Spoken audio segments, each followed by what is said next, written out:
Hi, guys. This is Julie again. And so today, who likes pie? Well, I think that pot pie is a great way to repurpose leftover soup.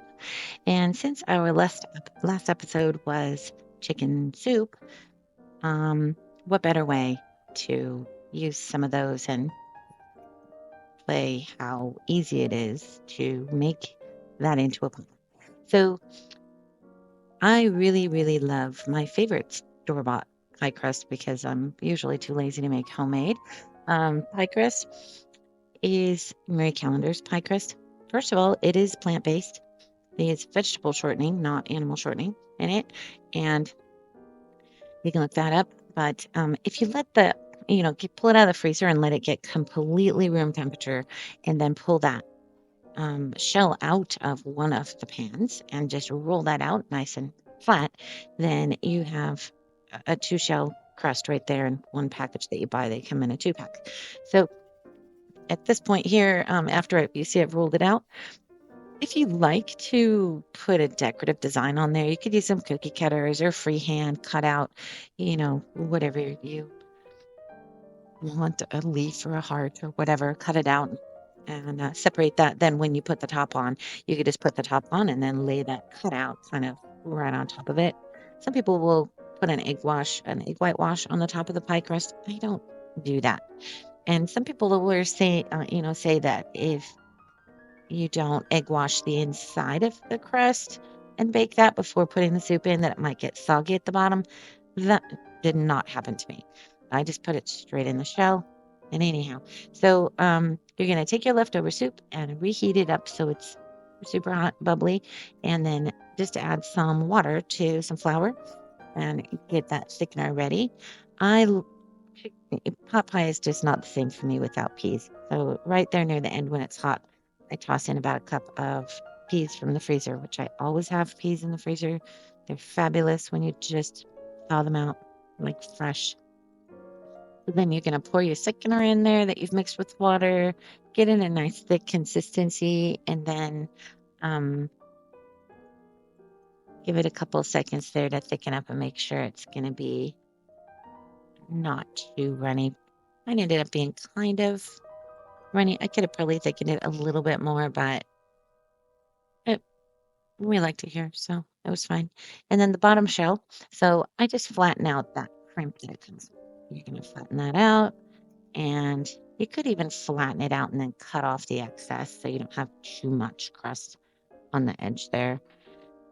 And that way it's prepared for when the soup's going to go in there in 2 seconds.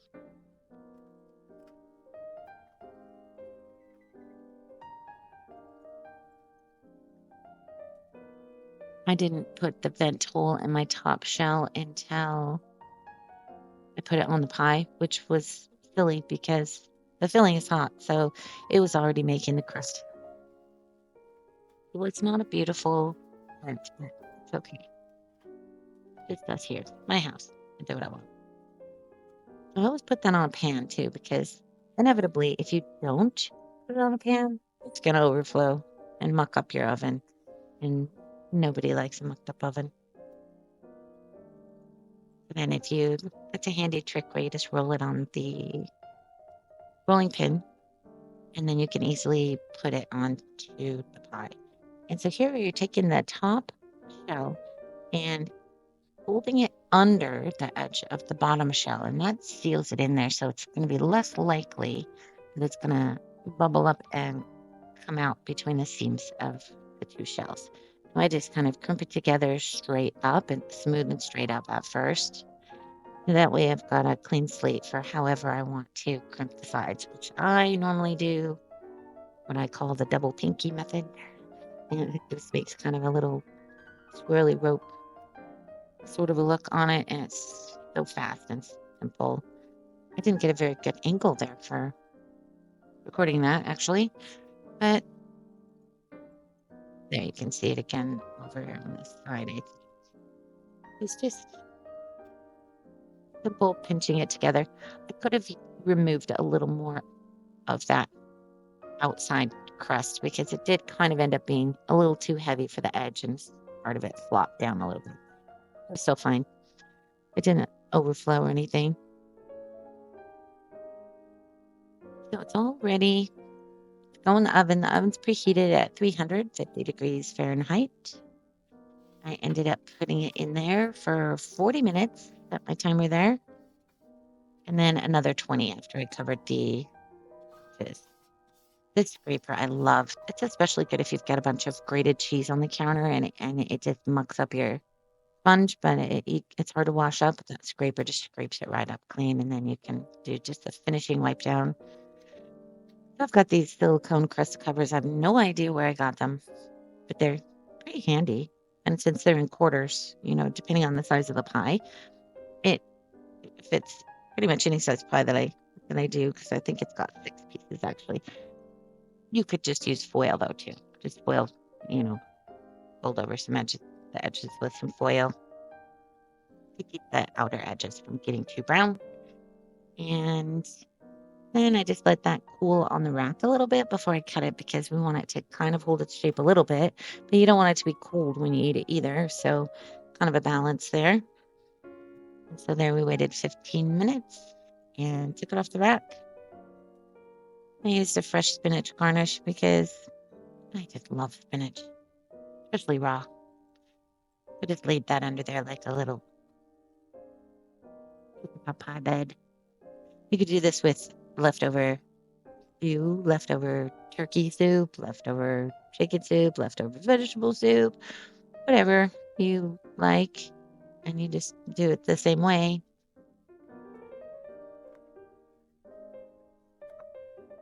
And it ended up being a total of 1 hour that I baked it. 40 minutes, covered the crust edges, and then did another 20 minutes, and then it was just perfect. That first piece is always hard to cut out, left behind some of the bottom crust. It was super crispy. The bottom crust and the top, the crust just turned out perfect. Marie Callender's crusts are so fantastic. And I'll see a little bite here. It turned out super delicious. I didn't add any additional spices. I just went with chicken soup flavor that I already had. It's really easy, really, as long as all you gotta do is thaw the crust. I hope you like it. Give it a try. Thanks for watching.